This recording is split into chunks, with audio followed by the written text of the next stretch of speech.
nossa enquete do dia de ontem. Vamos repercutir então a enquete que realizamos no dia de ontem, onde nós pedimos para você, repercutimos aqui se, na sua opinião, a Alesc deve aprovar o projeto para emissão gratuita de CNH para pessoas em situação de vulnerabilidade social e econômica.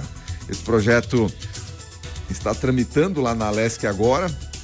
O governador Jorginho Melo e o Detran de Santa Catarina estão querendo implementar então essa ação que visa dar a carteira de trabalho para quem está em vulnerabilidade social, ou seja, está sem emprego, está sem dinheiro para fazer a carteira de habilitação, para poder ser empregado aí com transporte público, transporte privado, transporte aplicativo, enfim.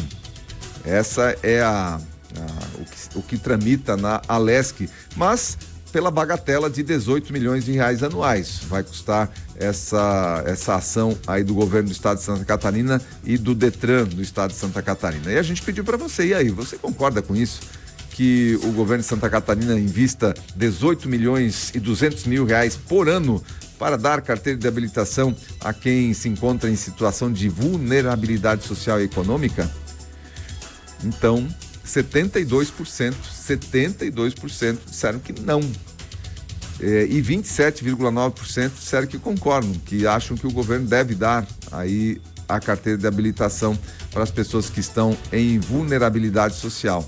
Mas 72%, isso que eu sempre analiso por aqui. Por que que aquilo que a população quer normalmente não é o que acontece por parte do governo do estado, nesse caso aqui, né, da Alesc? Será que a Alesc vai aprovar? Será que a Alesc está ouvindo a população? Tá bom, mas você vai dizer, mas a Alesc é a população, e de fato é. É aquilo que o Gilson Marques falou ontem. Os deputados, o Senado, eles são a população. Como assim? Sim, eles representam a voz da população através do voto. Então, quem a gente está colocando na Alesc, quem a gente está colocando, né, na Câmara de Vereadores, na Prefeitura, no governo do estado, enfim, na Câmara Federal, no Senado Federal, são pessoas que realmente ouvem e representam a voz da população, a sua voz, porque olha só, aqui 72% da população que votou na nossa enquete do dia de ontem disse não concordo com isso, mas não é o que o governo do estado está fazendo. Está indo contra aquilo que essa enquete, né? Ela é uma enquete, claro, que retrata um pouco aqui da nossa audiência, mas será que se a gente expandir isso, explicando exatamente como funciona esse projeto, será que não será um reflexo da população aqui do estado de Santa Catarina, que é uma população que visa o trabalho e menos estado e mais, né, menos governo do estado e menos estado de maneira geral e mais liberdade? Então tá aí uma expressão significativa do que o povo pensa a respeito desse projeto aí da emissão gratuita. E eu vejo que não é só o fato da emissão gratuita, eu penso que isso aqui seja um pensamento a respeito da intervenção no estado nesse tipo de situação, porque o que a população tem que começar a entender, eu acho que começa a entender, é que o governo não banca nada. Quem banca é a população através dos seus impostos. Qualquer benefício, qualquer ação, qualquer regalia, qualquer veículo, quando vem um veículo, a prefeitura ganhou um trator que veio do estado, ou a prefeitura comprou um trator novo, a prefeitura compra com o quê? A prefeitura não produz, né, o dinheiro, a prefeitura usa o dinheiro dos impostos, do IPTU, e o governo do estado usa o dinheiro do ICMS, e o governo federal desse caminhão de impostos federais que são pagos. Então, gente, é tudo fruto do nosso trabalho, inclusive o salário dessa gente. Então, tá aí, 72,1% da população contra esse projeto, da população que eu digo que participou da nossa enquete, né? Vamos ser corretos aqui na explanação. 72% das pessoas que participaram da nossa enquete são contra esse projeto. Bom, no dia de hoje, a nossa enquete que está sendo compartilhada já com você, dia 27, A gente falou na última terça-feira de renovação nos partidos, o pessoal do Política Cumprimenta debateu sobre esse assunto, como enxerga essa questão da renovação. E o grupo que comandou o PT, agora é uma pergunta relativa ao PT aqui, por 4 décadas quer renovação do partido. O presidente Lula teve uma reunião, agora preste atenção nisso aqui, né? Uma reunião virtual com todos os ex-presidentes do PT, veja só, incluindo o ex-ministro José Dirceu, que foi condenado e preso por envolvimento nos escândalos do Mensalão e do Petrolão, o ex-deputado José Genuíno, que foi condenado e preso também no escândalo do Mensalão, o ex-ministro Ricardo Berzoini, defenestrado após envolver-se no escândalo dos aloprados, além do ex-governador Olívio Dutra, do ex-ministro Tarso Genro e do deputado Rui Falcão. Esse grupo ditou os rumos do PT nos últimos 40 anos. Na sua opinião, hoje, quem seria o nome que poderia substituir Lula? Porque hoje é a grande pergunta no país e para o PT e para as pessoas de maneira geral. Quem seria o nome a substituir Lula no PT? Dentre os nomes que estão surgindo. Então, tem uma lista aqui para você olhar e votar. Gleisi Hoffmann, que é hoje a presidente nacional do PT, o Fernando Haddad, que é o ministro aí da Economia, Paulo Teixeira, Paulo Pimenta, né, que está sendo colocado como ministro interino ali no Rio Grande do Sul, Guilherme Boulos, Alexandre Padilha e Aloysio Mercadante. São alguns nomes assim que se destacam no cenário nacional no PT no momento. Então, quem você acha que seria o nome a substituir o Lula, que teria força para substituir o Lula no PT? Você vota, você participa e interage com a gente nesta manhã de quinta-feira. Olha, nem a chuva e nem a chegada do frio conseguiram desmotivar o público que compareceu à Associação de Moradores do Bairro dos Estados na terça-feira, dia 25, para um ato em apoio à pré-candidatura de Márcio Elísio e Ivo Tiggs à Prefeitura de Timbó. Lideranças, filiados e simpatizantes do Partido Novo se reuniram em uma grande demonstração e o projeto da sigla vai ganhando força aqui na cidade timboense. A principal atração do evento foi a presença do prefeito de Joinville, Adriano Silva, que discursou sobre o momento do partido em Santa Catarina e compartilhou detalhes do seu modelo de gestão implantado na maior cidade do estado. Adriano Silva está em seu primeiro mandato e tem 93% da aprovação popular. Destacou a importância de uma equipe qualificada na administração pública. Pois é, mais um evento de um partido envolvendo aí os seus candidatos, pré-candidatos então a prefeito e vice, nesse caso também, mais um partido que já determinou aí qual é o seu candidato, pré-candidato a prefeito, também pré-candidato a vice-prefeito, no caso Márcio Elísio e o empresário Ivo Tiggs, e o Novo mostrando, né? O Novo sempre teve aí os seus apoiadores aqui na cidade de Timbó, na nossa região, mas tem ganhado força, logicamente, com a organização. Nós temos, vamos lá, né? Nós temos o prefeito Arão Josino, que concorre à reeleição lá em Ascurra e muito provavelmente deve se reeleger lá em Ascurra, que é do Partido Novo. Nós temos a vereadora Ana Paula Reiter ali na cidade de Indaial, que vem com chances aí de disputar a prefeitura ali da cidade de Indaial, juntamente com o Júnior, empresário Júnior, ali da Postes Indaial. Enfim, e aqui na nossa região, então, o Novo, a gente tem o Odair Tramontim, ali em Blumenau, que também chega com uma determinada força. Logicamente que tudo isso a gente fala agora, né, nesse momento de articulações ainda. Tudo pode mudar nesse cenário político para as prefeituras, né, nessa corrida às prefeituras, até o dia 30 de julho, até o final do mês de julho ainda, os partidos têm a oportunidade de registrar as suas chapas, e aí lá sim, depois do último dia do mês de julho, aí as chapas têm que estar determinadas, as uniões aí entre os partidos, as coligações têm que estar determinadas, quem será o prefeito, o candidato a prefeito, quem será o candidato a vice, quais serão os candidatos a vereador, enfim, tudo tem que estar definido até o final do mês de julho. Mas até lá, muita coisa pode acontecer ainda nessa composição. Por isso que tem partidos ainda que não decidiram quem será o seu vice, por exemplo, porque ainda pode acontecer. Pode acontecer de pré-candidato a prefeito virar candidato a vice, pode ser que nomes que nem apareçam ainda no cenário podem figurar aí como vice, enfim.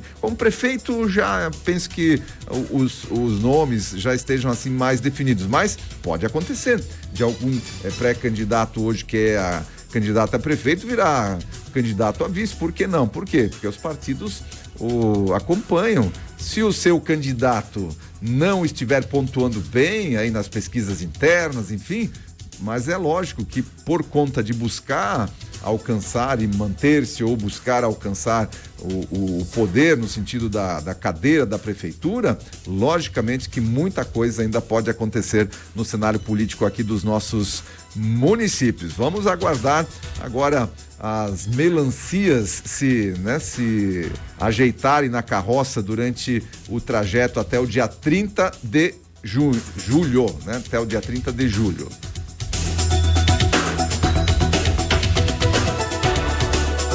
Vamos falar também do ocorrido ontem na Bolívia, né? Uma tentativa de golpe de Estado na Bolívia ontem foi o que repercutiu, né? Durante praticamente aí a noite inteira, sendo que a Bolívia viveu aí horas de incerteza, né? Depois que um grupo de militares se mobilizou no centro de La Paz, algo que o presidente Luiz Arce descreveu como uma tentativa de golpe de Estado.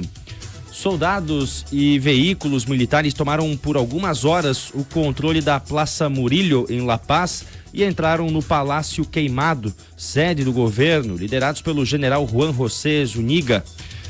Horas depois, Zuniga foi preso pela polícia. Ele havia sido destituído do cargo de chefe do exército boliviano no dia anterior, na terça-feira, por algumas declarações que fez sobre o ex-presidente Evo Morales. Em algumas cidades bolivianas, inclusive em La Paz, a população foi à rua protestar contra a tentativa de golpe. Após esse incidente, o presidente Arce fez um discurso televisionado, rodeado por membros aí do seu gabinete, dizendo que estaria firme para enfrentar qualquer tentativa de golpe. Zuniga, o general, disse à imprensa que houve uma mobilização de todas as unidades militares devido à situação do país. Aqui nas palavras do general, ou ex-general, estamos ouvindo o grito do povo, porque há muitos anos uma elite toma conta do país.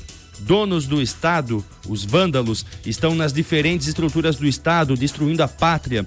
As Forças Armadas pretendem reestruturar a democracia. Aí imagens nas redes sociais mostravam Arce, que é o presidente, dentro da sede do governo, enfrentando o Zuniga e ordenando a retirada dos militares que tinham acessado o Palácio Queimado, forçando o portão, inclusive com um veículo blindado. Mais tarde também uma cerimônia televisionada na Casa Grande del Pueblo. Arce nomeou novos líderes militares, entre eles o general José Wilson Sánchez, que assumiu o comando geral do Exército. Enquanto o evento acontecia na sede do governo, os militares que haviam se mobilizado no centro de La Paz começaram então aos poucos a deixar a Plaza Murillo, e após a retirada das tropas, Luiz Arce saiu à varanda presidencial e, diante de uma multidão, agradeceu aos cidadãos também que se mobilizaram. O general Zuniga, que foi detido pelo Ministério Público dias antes aí desse golpe de Estado, ele acusa o presidente de uma tentativa de autogolpe para levantar sua popularidade. Então, justamente porque o Zuniga, esse general, foi detido depois que o Ministério Público emitiu uma ordem para sua apreensão. E no momento da detenção, então, o militar acusou o presidente de orquestrar a tentativa de golpe para levantar a sua popularidade. O general disse ainda ter perguntado para o presidente se deveria colocar os tanques nas ruas, ao que o presidente teria respondido que sim. O militar disse que os preparativos começaram ainda no domingo à noite, que teria sido uma tentativa de autogolpe. A imprensa local está está noticiando que o general será processado por terrorismo e atentado armado contra a segurança e soberania do Estado. Essa situação aí na Bolívia chama a atenção por essa, agora pelas narrativas. Autogolpe e chama a atenção porque um golpe só de um lado das Forças Armadas, só o Exército, não tinha nenhuma articulação aí com a Aeronáutica, com a Marinha, era só o Exército.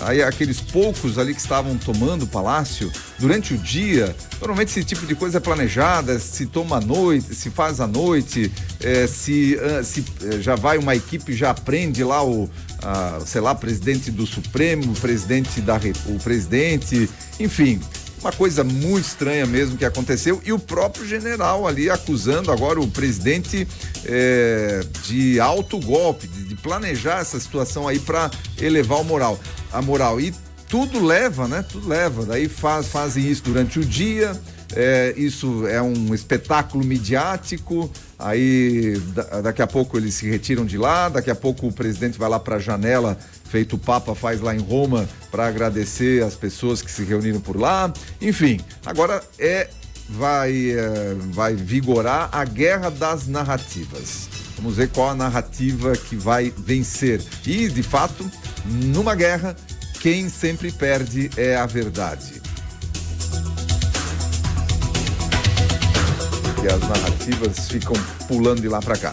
Olha, voltando ainda aqui pro nosso estado, para nossa cidade vizinha de Blumenau, quero só passar uma informação aqui que é importante. Placas orientam população para não dar esmolas nas ruas de Blumenau. Por algumas ruas de Blumenau já é possível ver as placas instaladas. A instalação das placas começou esta semana. Nelas está o texto em letras maiores. Sua esmola é a minha dependência. Tem o IN, né? Assim separado, e a palavra dependência em destaque. Abaixo, em letras menores, está o texto complementar que diz: não compre no semáforo e não dê esmolas.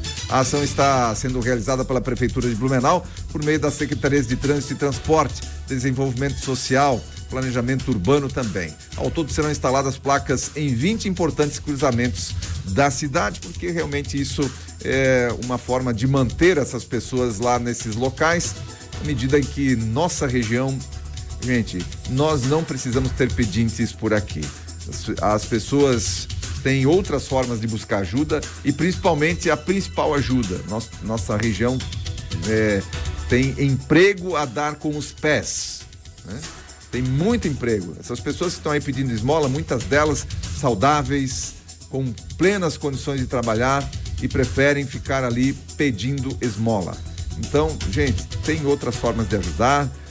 Essas pessoas, se tiverem problemas com saúde, com alguma outra situação, as assistências sociais aqui da nossa região, dos municípios aqui da nossa região, são muito atuantes. Então, a esmola não é o caminho para ajudar essas pessoas. Na verdade, a gente não as ajuda, na verdade, mantém elas dependentes desse tipo de ação.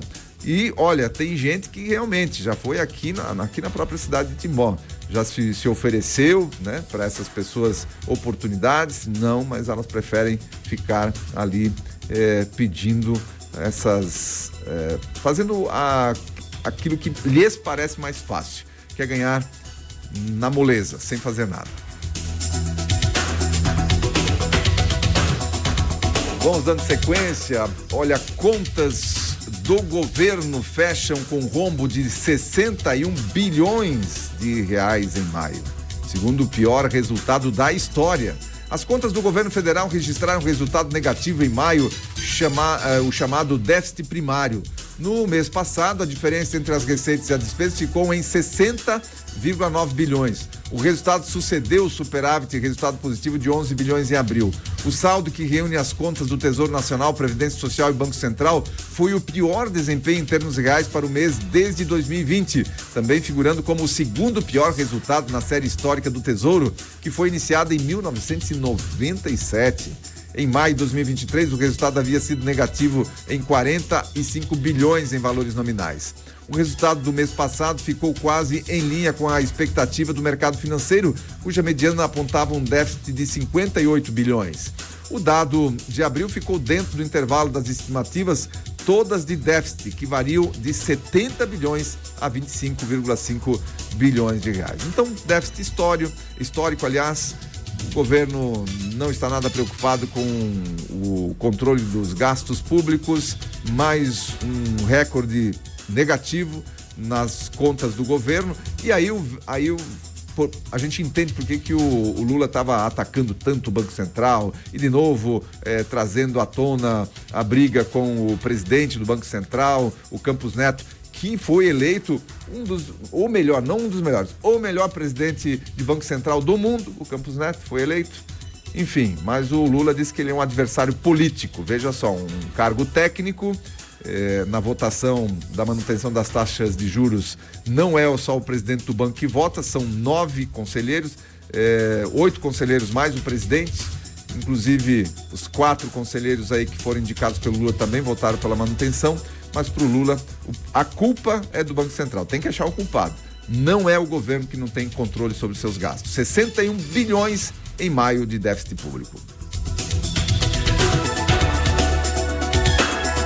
Bom, e na tarde de ontem, o Supremo Tribunal Federal fez o que o Congresso não fez há muito tempo. Estabeleceu um parâmetro objetivo, uma linha de corte entre usuário e traficante de drogas. O parâmetro adotado foi de 40 gramas ou 6 plantas fêmeas de maconha como critério para diferenciar o usuário do traficante. A decisão foi tomada durante o julgamento da corte, que descriminalizou o porte da droga para uso próprio. Antes, o policial ou o agente de segurança pública é quem decidia de forma totalmente subjetiva, de acordo com a quantidade apreendida, se a pessoa era usuária ou traficante. E agora, então, foi passada uma linha de corte de 40 gramas ou 6 plantas fêmeas para a pessoa que é usuário e, acima disso, traficante. Mas lembrando que a Polícia Militar ainda deve fazer todos os trâmites legais e a pessoa ser criminalmente processada caso se encontrar, mesmo que menos de 40 gramas com a pessoa, mas ela praticar atividades aí que são comuns na traficância.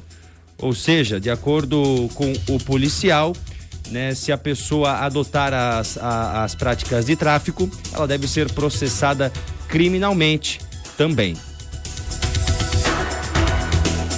Vamos lá. É a última notícia, mas não a menos importante para a gente comentar e ver aí a sua opinião também. Você já está dando sua opinião aí nas nossas plataformas digitais, sempre muito bom contar com a sua opinião aqui no Repórter Cultura. Mas eu fico imaginando a cena de um policial quando ele pega um usuário, daí tem 2 usuários, aí coloca ali, você tem a balança, você tá com 40 gramas, você não é traficante, então você vai ter um tipo de, você tá com 40,5 gramas, você já é um traficante. Você tem plantinha aqui, deixa eu ver aqui se são fêmeas ou machos essas plantas aqui de maconha. Você tá com 5 plantinhas fêmeas, você tá com 4 machos aqui de plantinha. É uma palhaçada sem tamanho essa situação aqui. E o Supremo Tribunal Federal, gente, que critério foi usado para dizer que é 40, ou que é 60, ou que é 30? Que critério? Votação dos ministros? Mas com que base eles estão votando que é 40, que é 50? Naquilo que, de repente, eles portam lá? Sei lá. É brincadeira, gente. Isso aqui é surreal o que acontece lá no Supremo Tribunal Federal com relação a esse assunto. Só que agora, é claro, desculpa até cortar, que vai ter uma reação no Congresso, né? Agora lógico, vamos aguardar qual será. Já aconteceu, na verdade, uma reação no Congresso. O Senado já aprovou. Só que agora depende do Lira. E o Lira já disse, está lá em Portugal. A gente vai ter um evento promovido pelo Gilmar Mendes em Portugal e vai um caminhão não. Vai 2 aviões aí de gente lá para esse evento em Portugal. Sabe-se lá bancado por quem? Por quem, né? A gente sabe bancado por quem. Inclusive o Arthur Lira está por lá, também vai participar desse evento. Ele disse, olha, esse assunto vai tramitar de forma normal, não vai ser nem apressado e nem retardado. E não sei o que vai acontecer, porque o Arthur Lira está sob pressão, uma pressão danada aí sobre esses temas, né, ligados aí à parte ideológica. Então, tá lá, agora depende do Congresso Nacional, na verdade da Câmara dos Deputados, de tramitar esse processo, esse projeto que já foi aprovado no Senado. Mas enfim, o Pacheco, né, ele já se manifestou ao contrário, disse que o Supremo atuou numa área que não lhe compete. Daí ontem o Barroso já disse, não, mas é a área de atuação do Supremo, sim, porque a gente estava julgando habeas corpus, enfim. Na verdade, eles usaram um processo de uma pessoa para dar um parecer que serve para todo mundo, de fato, né? Se pegar assim a parte técnica do negócio, o Supremo Tribunal Federal atuou dentro da parte técnica que lhe cabe, mas aí usou isso para legislar. Essa é a verdade também. E assim segue a humanidade. 7h27, encerramos o nosso bloco de informação.